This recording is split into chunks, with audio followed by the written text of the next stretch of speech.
우리 함께 찬송하겠습니다. 찬송가 540장입니다. 찬송가 540장 주의 음성을 내가 들으니 우리 함께 찬송합니다. 주의 음성을 내가 들으니 사랑한단 말일세. 믿는 마음으로 주께 가오니 나를 영접하소서.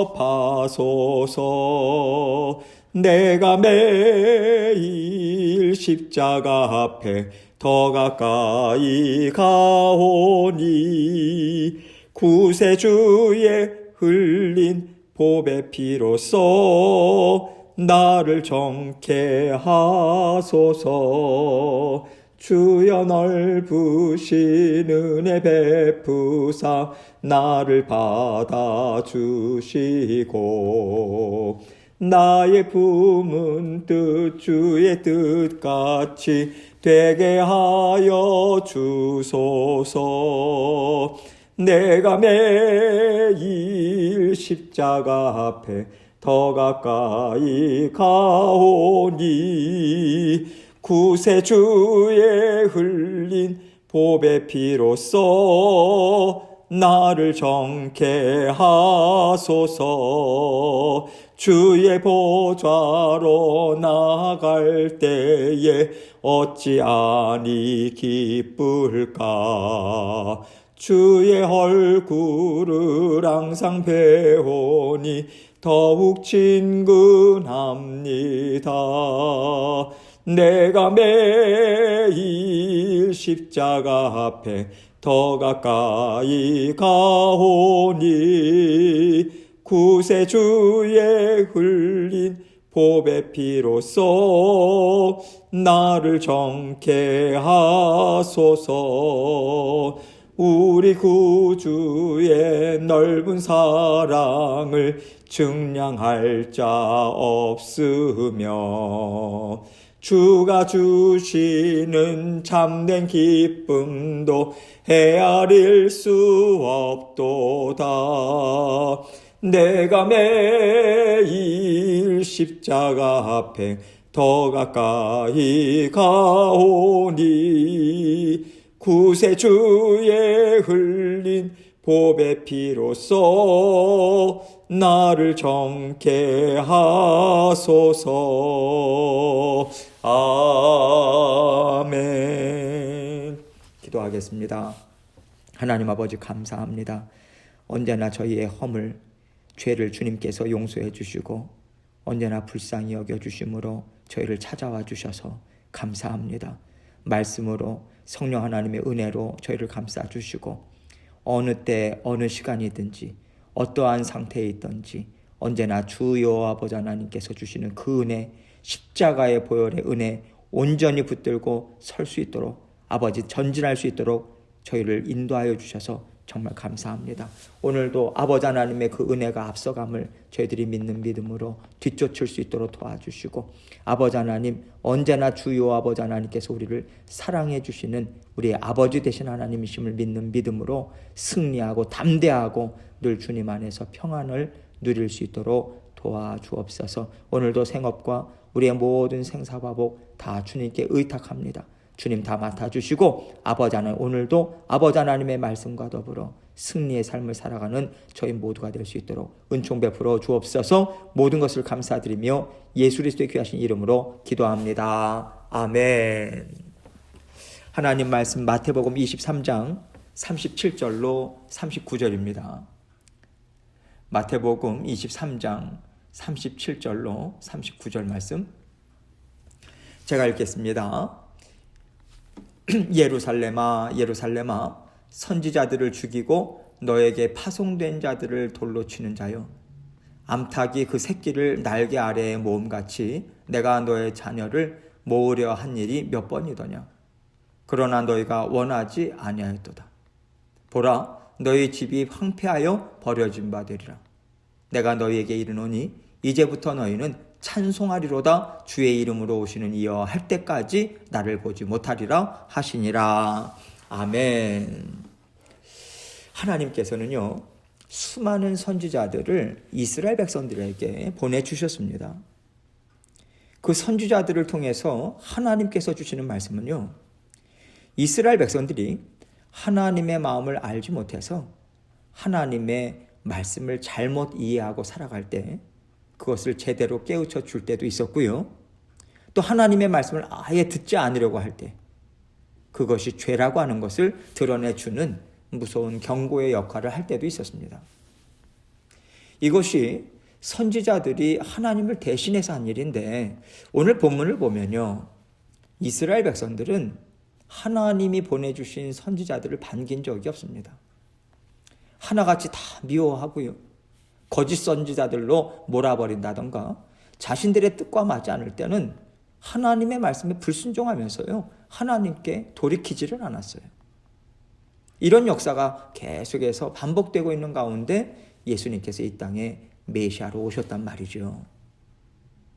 어떻게 보면요, 메시아이신 예수님도 그 역할로 보자면 하나님이 생명의 말씀을 주시고 보내주신 선지자라고 볼 수도 있습니다. 그런데 역시나 조상들의 후예인 바리새인들과 서기관들은요, 예수님의 말씀도 거절해버리는 거예요. 그리고 이제는 그들의 조상들이 선지자들에게 대했던 것과 똑같이 예수님을 잡아 죽이고자 그 시기를 보고 있는 상황이기 때문에 예수님은요, 정말 마음이 답답하신 거예요. 그렇게 긴 세월 동안 너희의 조상들이 하나같이 다 하나님이 보낸 선지자들을 무시하고 잡아 죽이더니 이제는 하나님께서 외아들인 나까지 보내셨는데도 너희는 나까지 죽이려고 하니 어떻게 너희의 악함을 씻을 수가 있겠는가? 너희가 나까지 이렇게 외면하고 죽이려 한다면 너희가 어떻게 하나님께로 돌이킬 수 있겠는가? 예수님이 정말 답답하신 거예요. 그 답답한 마음에서 독사의 새끼들이라고 아주 거친 말을 하시면서 분노하시고요. 또 그 분노하는 가운데서도 예수님께서는 그들이 예수님의 말씀을 받아들이기를 바라는 심정으로 다시 한번 말씀을 전해주고 계신 거죠. 이것을 통해서 우리는요, 정말 예수님은 겸손한 주의 종으로서의 모습을 끝까지 잃지 않고 계시다라고 하는 것을 우리는 볼 수 있어요. 우리 같으면요, 이제 됐다, 할 만큼 했다, 그러면서 이제는 포기할 때도 됐다고 했을 것입니다. 그런데 예수님은요, 이 땅에 어떤 사람도 어떤 죄인도 포기하지 않으시고 십자가에 달려 죽으시면서까지 구원하고자 하나님의 사랑과 변함없는 은혜를 베풀어 주고 계신 것입니다. 예수님께서는 정말 안타까운 심정으로 오늘 말씀을 주고 계세요. 37절 봅니다. 예루살렘아 예루살렘아 선지자들을 죽이고 너에게 파송된 자들을 돌로 치는 자여, 암탉이 그 새끼를 날개 아래에 모음같이 내가 너의 자녀를 모으려 한 일이 몇 번이더냐. 그러나 너희가 원하지 아니하였도다. 예루살렘아 예루살렘아. 지금 이 예루살렘은요, 이스라엘을 가리키는 말이죠. 특별히 예루살렘에는 하나님의 성전이 있었잖아요. 그래서 여기에서는 특별히 예루살렘 성전을 우리가 떠올릴 수 있습니다. 암탉이 그 새끼를 날개 아래에 모은다, 이렇게 말씀하고 있어요. 암탉이 따뜻한 품으로 또 새끼들을 모아서 건강하게 잘 살도록 보살펴준다라고 하는 의미가 있고요. 또 맹수들의 공격에 새끼들이 죽지 않도록 어미가 날개로 품어주는 것을 우리는 연상할 수 있죠. 이렇게 하나님께서는 선지자들을 보내주셔서 이스라엘 백성들이 죄 가운데 빠지지 않도록 말씀으로 부지런히 하나님의 날개 아래 모아주셨어요. 또 죄로 인해서 망할까 봐 망하지 않는 길로 가도록 도와주시고 또 보살펴 주셨다는 거죠. 그것도 한두 번이 아니고요, 그들의 조상들의 삶에 계속해서 있어 왔던 것입니다. 그런데 하나님께서 이렇게까지 하고자 무던히 애를 쓰셨지만 그러나 너희가 원치 아니하였도다, 이렇게 말씀하고 계십니다. 너희는 그것을 기뻐하지 않았다, 너희는 그것을 거절했다, 이 말인 거죠. 그랬더니 38절입니다. 보라 너희 집이 황폐하여 버려진 바 되리라. 여기서 너희 집이라고 하는 것은요, 이스라엘 백성들의 어떤 집들을 얘기하는 게 아니라 성전을 가리킵니다.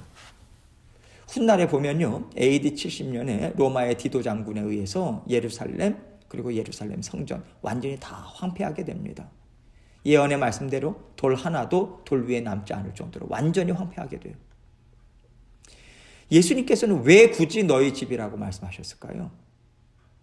여기에 담겨진 뉘앙스를 생각해 보면 암탉이 새끼들을 날개로 품으려고 하는 것 같은 그 하나님의 돌보심에서 이제는 하나님이 내어놓으셨다는 이미지가 있어요. 물론 하나님은 끝까지 이스라엘 백성들을 포기하지 않으셨습니다.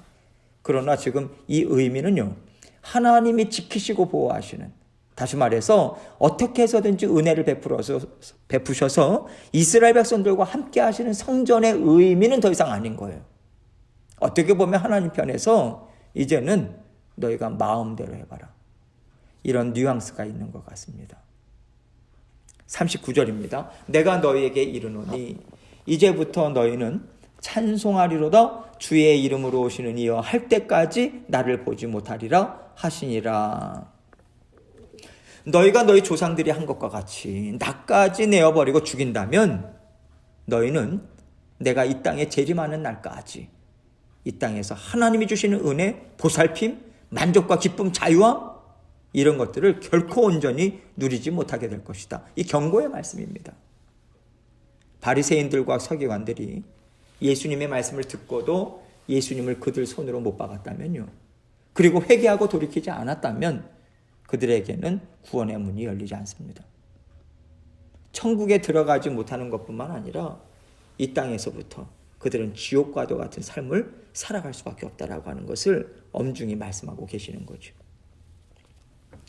이 말씀을 볼 때 사실 이스라엘의 역사고요, 또 예수님을 배척하고 하나님의 심정을 내어버린 유대인들의 그 단단한 심정을 말하고 있지만, 이런 상황이 우리들에게는 없었습니까? 하나님께서는요, 우리가 죄인 되었을 때 불러주셨어요. 하나님의 자녀 삼아 주셨습니다. 그러나 하나님의 자녀라고 하지만 우리가요, 하나님의 말씀 듣기 싫어한 적이 얼마나 많았나요? 하나님이 열어주신 길을 못마땅해 하고 싫어한 적이 한두 번이 아니었지 않습니까? 하나님께서 날개 아래 품어주시고자 은혜를 베푸셔도 우리가 만족하지 못해요. 그러니 좋으신 하나님, 선하신 하나님으로 우리가 인정하게 되겠어요? 그렇게 인정하지 않을 때가 정말 많이 있었던 거죠. 그럴 때 예수님께서는 암탉이 날개 아래 품는 것처럼 우리를 날마다 부르시고요, 죄를 생각나게 하시고 깨닫게 하셔서 하나님 안에서 만족하고 진정으로 감사할 수 있도록 우리를 품어주시고 우리를 변화시켜 주셨어요. 그 품어주신 은혜가 있었기 때문에 그래도 우리가 하나님을 아버지라고 부르고요, 그래도 예수님을 나의 주인으로 섬기면서 우리가 살아갈 수 있는 거죠. 그 은혜가 그쳐진다면요, 어느 누구도 스스로 예수님을 주인으로 섬기면서 살아갈 수 없습니다. 예수 그리스도께서 우리를 위해서 죽어주셨어도 하나님의 은혜가 더해지지 않는다면요, 우리는 예수님이 주시는 생명을 우리는 받지 못해요. 여전히 연약하고 죄성이 있고 우리가 정말 힘이 없는 사람들, 그러한 자들로 우리가 살아갈 수밖에 없다라고 하는 것을 고백하는 자리까지 우리는 가야 합니다. 구원을 받았어도 하나님이 품어주시고자 계속해서 불러주시고요, 돌봐주시는 그 은혜 베푸시고 값없이 베풀어 주시는 그 은혜, 우리가 사랑을 받을 만한 자격이 없는데도 불구하고 사랑해 주시는 하나님의 은혜 때문에 우리는 하나님을 사랑할 수 있고 예수님과 하나 되어 살아갈 수 있다라고 하는 것을 우리는 늘 생각해야 합니다. 그렇지 않으면요, 마치 내가 구원을 잘 이루면서 살아가는 사람처럼 우리는 교만한 자리에서 예수님을 맞이할 수밖에 없어요. 우리가 그 교만한 마음으로 살아갈 때는 우리 마음에 참된 평안은 없습니다. 하나님이 베풀어 주시는 은혜로 인해서 누리는 기쁨, 만족, 그리고 작은 것에서부터 우러나오는 감사 찬양이 있을 수가 없거든요. 그래서 우리가 하나님의 은혜로 언제나 기뻐하고 무거운 짐으로부터 자유롭게 살아가기 위해서는요, 하나님 구원의 주심도, 이 구원의 삶을 살아가게 하심도 다 하나님의 은혜입니다. 이 고백이 있어야 합니다. 오직 하나님의 은혜만을 바라고요, 모든 공로를 주님께 내어드리는 겸손한 자리에 우리가 있을 때 십자가 보혈이 우리 가운데 흘러넘쳐서요. 그 보혈의 능력이 우리를 감싸줄 수 있는 거예요. 우리의 삶을 다스려 주시는 것이죠. 십자가의 보혈은요, 겸손한 자들에게만 부어질 수 있음을 우리가 기억하고요.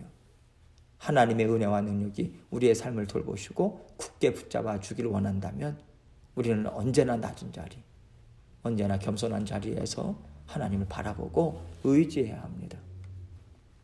하나님께서는요, 사랑하는 자녀들을 돌보아 주시고 하나님 품 안에서 참 만족을 누리면서 살게 하시고자 이스라엘 백성들을 선택하셨어요. 그들을 샘플로 사용하셨습니다. 그들을 통해서 땅끝까지 구원받은 하나님의 자녀들이 계속해서 뻗어나가기를 원하셨던 거거든요. 그러나 이스라엘 백성들은 그 역할을 제대로 감당하지 않았습니다. 결국 하나님 나라의 통로가 모든 이방인들의 손에 넘겨지게 된 거죠.